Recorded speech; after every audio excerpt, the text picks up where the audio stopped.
Hey guys, welcome back to the channel. Welcome back to Wilderness Springs. I am having an absolute blast with this log flume build. Apologies for not having really a whole lot of time lapse for you. This was one of the few times since November that I consistently crashed, like hard crashed out to the desktop on a build. I don't know if it had something to do with me building like with so much water right here or what the deal was. As a matter of fact, I had about 48 minutes of really good time lapse done on the mountain and got the blue screen of death on this project. Like, it's so much so I crashed out, had to just totally hard restart the computer, and that whole 48 minutes, it's like OBS, it's almost like it didn't finish processing it. It came out as like an MKV or M something V file instead of, you know, the normal MP4.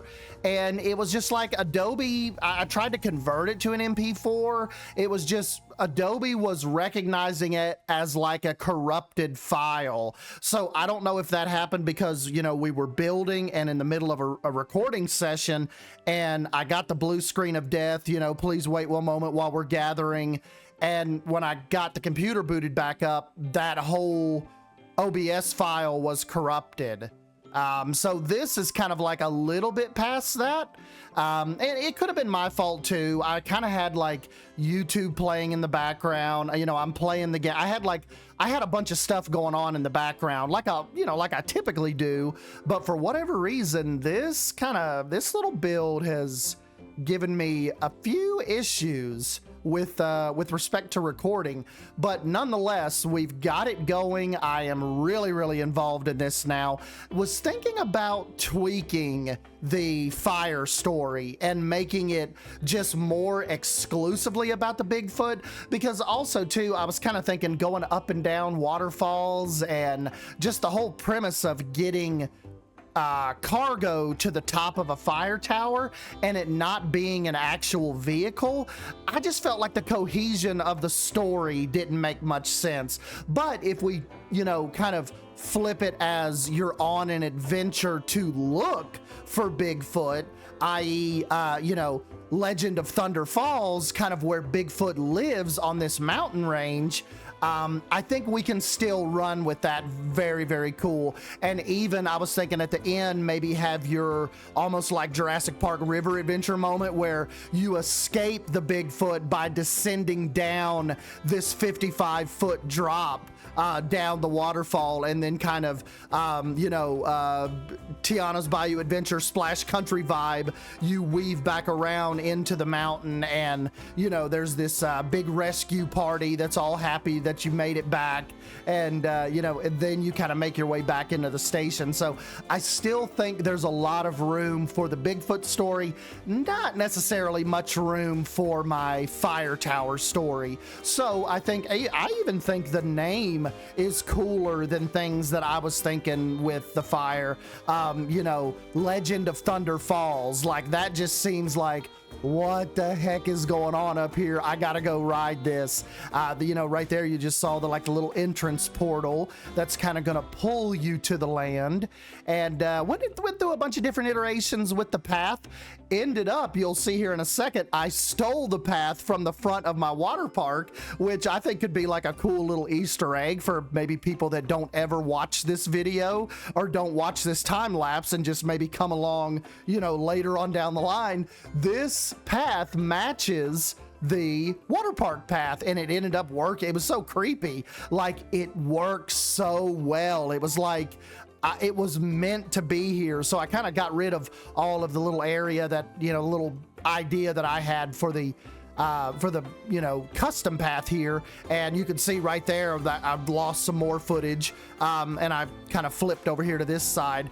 But yeah, I just, it was so, like, I was so enamored with this build, and just like, it was one of those things where I told you on the YouTube post, like, it was one of those builds again where I was sitting at work thinking about coming home and what I'm gonna do to this. That's how much fun I've been having with this, and we still have a long way to go. I went ahead and deleted that whole back part of the ride because I kind of want to re-envision it and maybe make back there the indoor dark section of the ride. And I still need to flesh out some of the story and some of the set pieces and, you know, how we're going to do it. But I thought this front little lift hill and this little turn kind of taking you back into the mountain between the waterfalls was a really nice touch. If anything, just from a kind of like an aura type standpoint when you're walking down this path to make your way to the station and to the queue line. There's just so much kinetic energy going on with this attraction now, and I use these big Western pieces as almost like support pieces, and I think it just worked really well with that awesome like broken textured wood. Kind of brought in these Viking sets, you know, kind of just to shore up down there between the water and the mountain.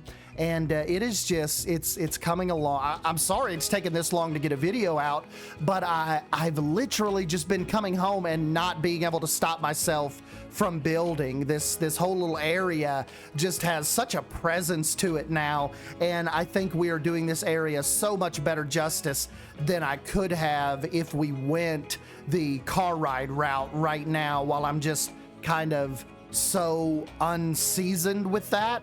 And with this, I'm more like, this is right up my wheelhouse. Rustic, Dollywood, pinch of Disney vibes. This is just what like SDAN is known for. And I think I just really tried to, with this project, play into my strengths, not get too wild with it, and just have fun shaping this area. I love the angle of the mountain.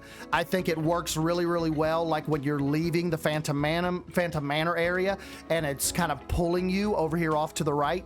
My only downside to the way the mountain ended up sitting is, kind of in hindsight, I think it would have been cool if people from the resort or possibly even the road might have been able to kind of catch a glimpse of the falls. But, you know, at the same time, you're building this for people actually in the park and not people driving by on the highway. Yeah, it would be cool to think if you were over there and you're in one of the resort towers and you come out on your balcony, if you could see Legend of Thunder Falls from your balcony. But when you get over there, maybe we'll look at it in real time, you kind of can see the side of the mountain. You definitely can see that it's a larger terraformed attraction. But as far as like the roadway goes, I don't think you can see it from the highway. But, you know, not a biggie. It was just one of those things where, you know, you kind of circle back and you're thinking about, you know, things you could have done different, you know, but now that you're so far involved with this, it kind of, you get to a point where like, I'm happy with this. It is what it is now. I don't want to change all this around just to turn the mountain 30 degrees. So I think my biggest thing that I think you guys are going to enjoy and respect about this project is it's staying true to the Wilderness Springs vibe. It's not trying to poke its head out there and be something that you don't think you would experience in a park like this. And I think this has, like I said, it has you could even invoke like the Daredevil Falls side. We've got the splash bridge, you know, we've got, you know, as far as like, it's gonna be a little tough with ADA compliance to get people up to the splash bridge. I think I can do it from the backside. Definitely you have ADA access right here on this main path that takes you over to the station. But as far as wheelchair access to get to the splash zone, probably have to work on that a little bit. Like I want that to be accessible to those guests. I really wish that, I think it would be cool if Frontier could incorporate like wheelchair guests, like, you know, a certain extent of, you know, real life guests disability, and, you know, kind of have that representation in the game. I think that would be cool. I know from a programming standpoint and, you know, like what would you do with them? Like how would you do the transition from them getting to the rides and kind of, you know, navigating if somebody didn't have a ramp and they only had steps. I'm sure it's a lot harder than, you know, you need to put wheelchair guests in the game. But I'm just saying it would be a really cool touch, you know, not only for us to design for, but, you know, theme park fans that are in wheelchairs out there to see themselves, or, you know, see characters like them representing them in the game. I think that would be a cool little touch. And you could spin that a whole bunch of ways, trying to design with mobility issues, you know, actually having real game repercussions. Just kind of like a little tangent of mine. I always thought like it would be so cool if they had wheelchair guests in Planet Coaster, but and nonetheless, we'll get something figured out. I always like to have something, you know, obviously in the context of we're talking about being implied, but I still think it's cool to design with ADA in mind. And I have a buddy that goes to the parks and is, you know, it has mobility issues, and it is just fun to see her actually still enjoy herself and being able to kind of navigate the parks and stuff with the way parks are making advancements nowadays. But anyways, let's go ahead and jump in to the real-time section, and let's just have a little chat and show you what I've got done as far as April 3rd goes. So hold on one sec. Let's jump over there as I'm recoloring Yan's wing coaster again.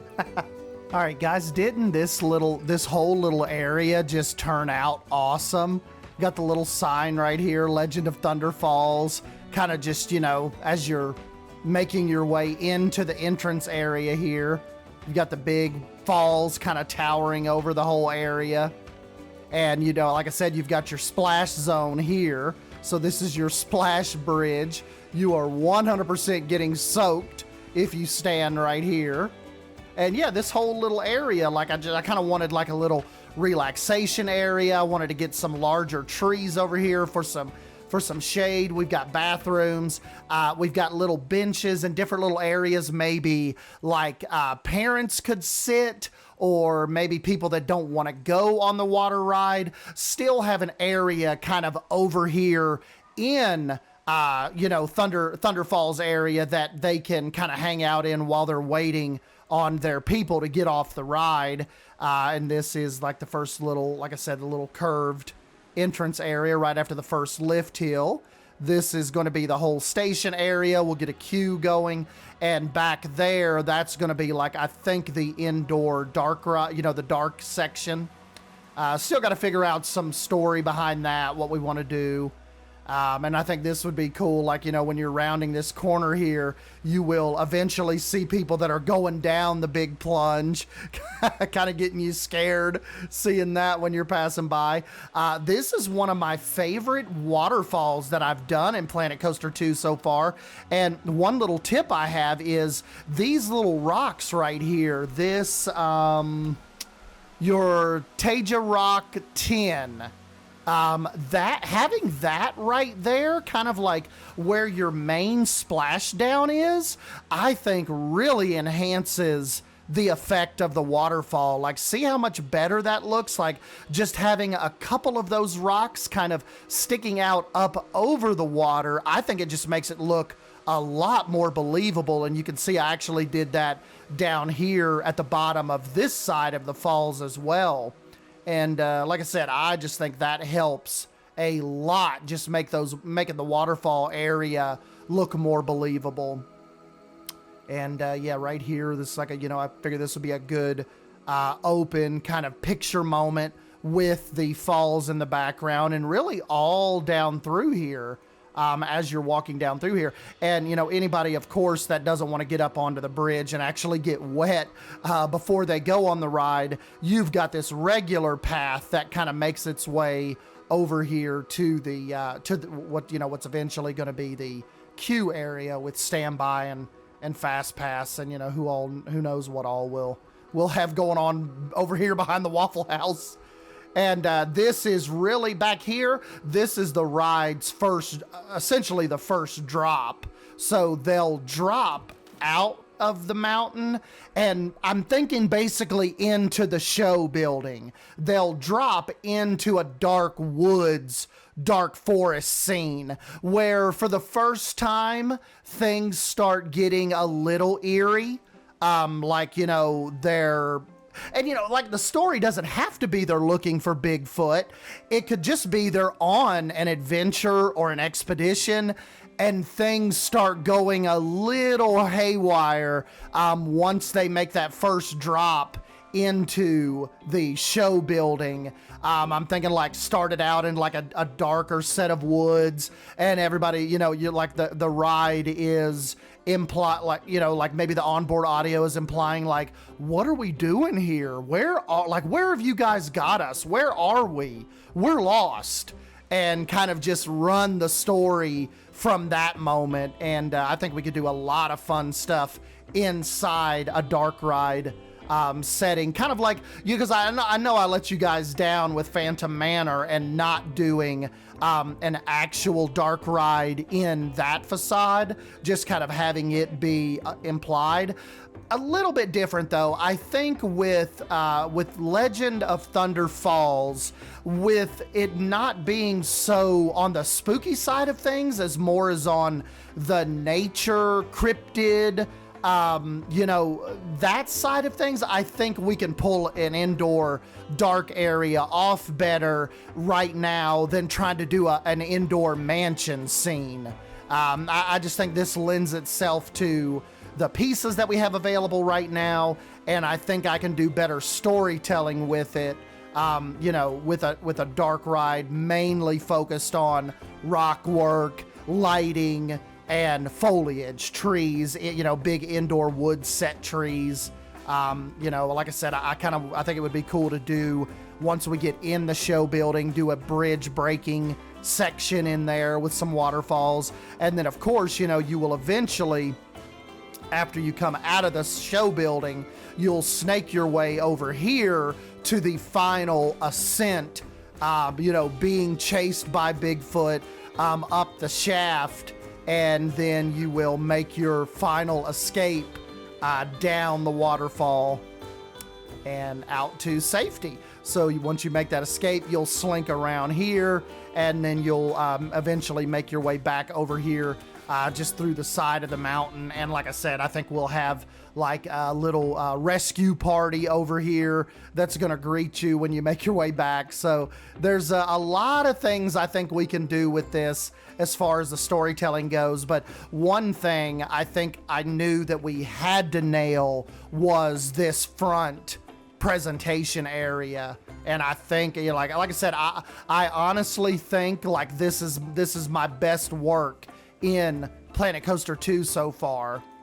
And it's just, like I said, I've just been having a blast. Like, time has really been getting away from me, guys. Like, I'll come down here at like 7, you know, get home from work, eat, you know, hang out with Emma and Casey for a little bit. Then I come down here and like it'll be 7:30, 7:40 when I start. I'll look up and it'll be 10:40. And I'll be like, holy crap, I gotta get upstairs and get in bed. I gotta go take a shower. But that is just one of those builds. It's just one of those builds where it's enveloped me. Like I said, sitting at work thinking I need to get home and I need to get some work done on the log flume. So, you know, that's where we are with it. I am tinkering away, trying to get you all a proper water ride in the park. And that's not all I've did. Check this out. I found some really cool blueprints over the weekend, and I have kind of redid the country fair area because somebody said we needed to kind of incorporate Barnstormer with the country fair area. So that's what I did. I brought the path out this way a little bit. So Barnstormer's little front entrance area is part of the country fair. And if you'll check this out, look, I found a creator that has really awesome like country fair type facades. Bowler roller, I think it went really well with my Balloon-orama, and then the corn dog and lemonade stand, funnel cakes. I'm gonna add I think I'm gonna add more of these like just in this general country fair area, just because they're done so well. That is, let me take you all into the workshop real quick, and we'll give a proper shout out for that. But All right, guys, here is your guy for anything Midway. It is Kinetic. Hook-a-duck, Midway fun, bowler roller. You got the pizza, goldfish game, high striker, water gun fun, the waltzer. So definitely come check Kinetic out, because if you're looking for any kind of Midway carnival type games, Kinetic has you covered. Kinetic 48417. And if you want to get a shot of what do I have installed right now? Bowler Roller is 8GM FQDL7D. But yeah, go find them on the workshop and give them a follow. I do not think you shall be disappointed. But yeah, just coming up with different ideas to try to, fine tune some areas. Like just aesthetically to me, I like how that path looks from up above now. Like, remember before it was like all almost red, almost had like a pink tint to it. I like the black top better. I like that darker asphalt better. And look, when you're down here in the, I gotta fix that fence. When you're down here in the country fair area, you get a really cool shot of the train coming by. Which a lot of people are on me about finishing these stations. I got a lot of people saying, man, we want to see people actually on the train. Get that finished. I'm trying, guys. There is a lot going on in Wilderness Springs. There are so many contracts and construction projects and permits and refurbishments going on. It's a little hard to keep up with all this, but we're just gonna keep trying. And just for anybody that's new, or you may have just got sent to my channel, this is our signature project right now. It's the project that started the game for me, and it is essentially a dual-sided resort. So I actually started over here with the Wilderness Springs Water Park. The water park actually came first. So we've got all kinds of different restaurants, slides. We've got Odin's Leap here. We've got the wave pool. You've got Thunder Bay over there.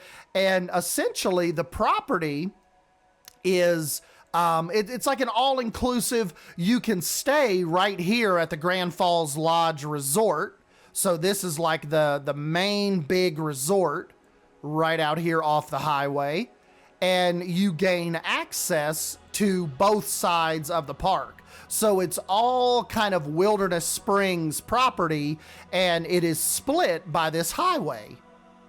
And so, down on the highway, you've got a lot of little things going on. The gas station, we've got a bump and run. This is where the guests that might not take the monorail, because the resort has a monorail line, if they don't want to take the monorail and they want to walk, we have sidewalk that comes over here and connects up to this overpass with elevators and stairs. Make your way out of that overpass, and you can walk all the way down using this highway, or using this sidewalk, all the way over to the theme park. And it kind of makes its way through here over the springs and empties out right here at the top of the parking lot. And you kind of enter in right here with with just the regular street guests, and come in and go through security, scan your tickets, and then you are in the proper theme park area. So, we'll come up with season passes. We can, we'll do all that, like gold and diamond member passes. Of course, your diamond member gets you access to both the water park and the theme park as many times as you want. No blackout dates.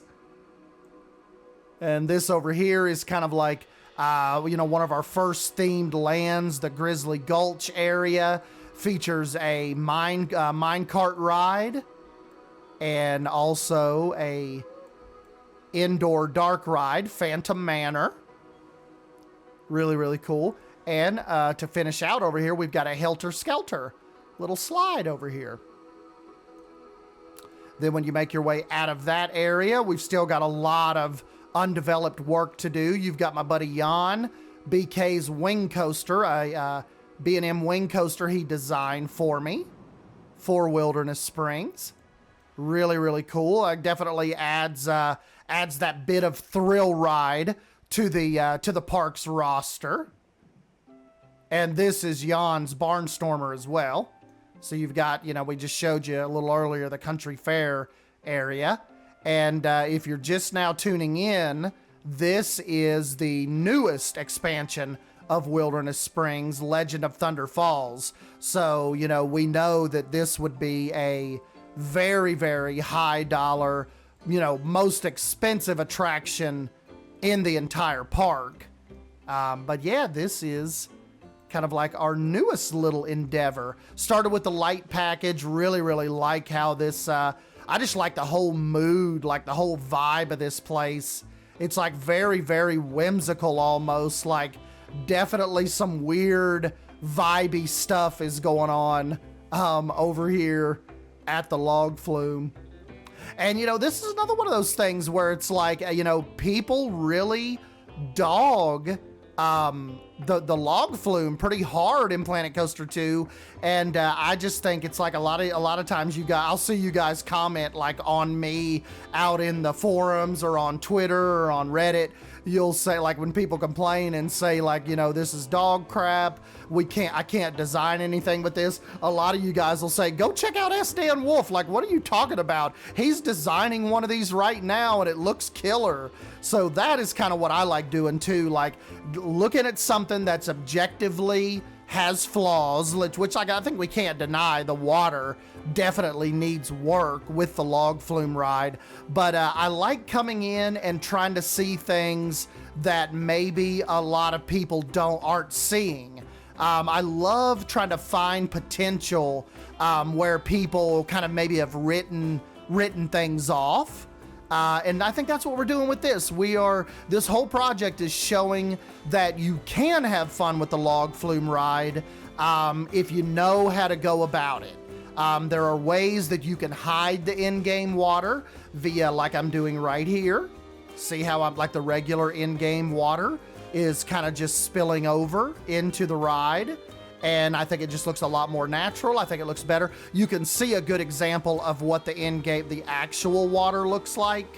Definitely the natural water looks better than that. I'm not trying to retract from anybody that's saying that or mentioning that. I'm just saying there are ways around it. There are design choices you can make and try to execute that can make it believable and kind of get away from the gooey water. And that's kind of what we're trying. And one of my favorite shots right here, when you can see the whole property, is actually the early morning shot. I love this shot right here. Doesn't that just give off an awesome glow? Like, particularly to the resort towers and the water park over there, and just kind of like the entrance of the theme park. I think that is so freaking cool. Like that, like, what are they? I don't think it's called. I think it's like the reverse golden hour. Because isn't the golden hour like at the beach when the sun's just about to set? Well, this is reverse. This is like that early morning golden glow. I just love this time of like taking pictures, of the park this time of day. Really, really cool. And of course, too, guys, we'll get this updated. I'll get this on the workshop so you can follow along with this and you can come in and get your eyes and get your hands on with the log flume as it sits right now. And then, of course, I'll keep continuing building on it and we'll update it in the next video. But I want to go ahead and get this on the workshop just so you guys can jump in and see this on your own rigs. And yeah, I think that we'll get that on there this evening. Here comes the monorail to drop some people off. And yeah, but anyways, guys, I'm going to get on out of here. Wanted to get you a little update before the weekend. And yep, this is Wilderness Springs as of April 3rd. So I will catch you guys in the next video. See you.